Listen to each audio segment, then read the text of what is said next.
دربار رسالت میں ایک والد کی فریاد کا واقعہ۔ حضرت جابر بن عبداللہ رضی اللہ تعالی عنہ سے روایت کیا ہے کہ ایک شخص رسول کریم صلی اللہ علیہ وسلم کی خدمت میں حاضر ہوا اور شکایت کی کہ میرے باپ نے میرا مال لے لیا ہے۔ آپ صلی اللہ علیہ وسلم نے فرمایا کہ اپنے والد کو بلا کر لاؤ۔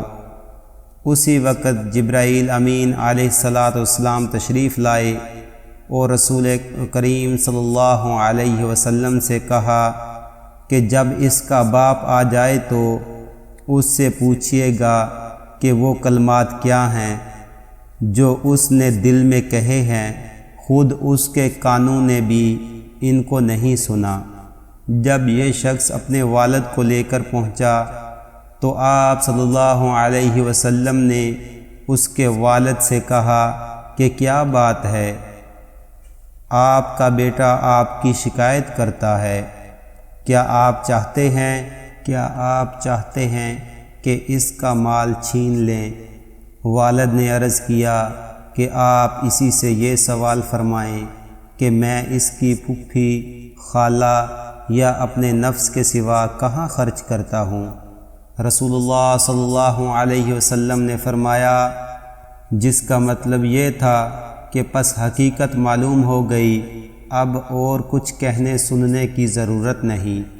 اس کے بعد اس کے والد سے دریافت کیا کہ وہ کلمات کیا ہیں جن کو ابھی تک خود تمہارے کانوں نے بھی نہیں سنا۔ اس شخص نے عرض کیا کہ یا رسول اللہ صلی اللہ علیہ وسلم، ہر معاملہ میں اللہ تعالی آپ پر ایمان اور یقین بڑھا دیتے ہیں۔ جو بات کسی نے نہیں سنی اس کی آپ کو اطلاع ہو گئی، جو ایک معجزہ ہے۔ پھر اس نے عرض کیا، یہ ایک حقیقت ہے کہ میں نے چند اشعار دل میں کہے تھے جن کو میں نے کانوں نے بھی نہیں سنا۔ آپ صلی اللہ علیہ وسلم نے فرمایا کہ وہ ہمیں سناؤ۔ اس وقت اس نے یہ اشعار سنائے۔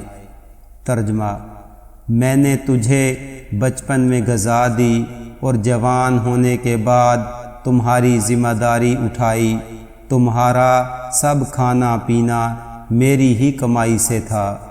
ترجمہ: جب کسی رات میں تمہاری کوئی بیماری پیش آ گئی تو میں نے تمام رات تمہاری بیماری کے سبب بیداری اور بے قراری میں گزاری۔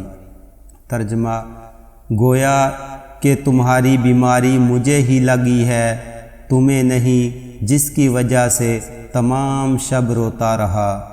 ترجمہ: میرا دل تمہاری ہلاکت سے ڈر رہا ہے، حالانکہ میں جانتا تھا کہ موت ایک دن مقرر ہے، پہلے پیچھے نہیں ہو سکتی۔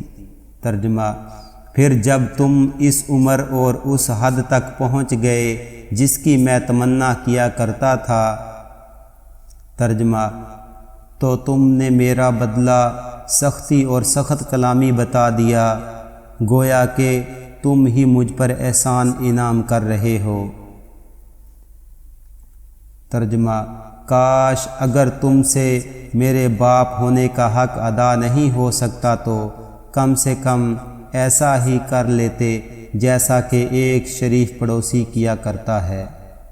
ترجمہ: تو کم سے کم مجھے پڑوسی کا حق تو دیا ہوتا اور خود میرے ہی مال میں میرے حق میں بخل سے کام نہ لیا ہوتا۔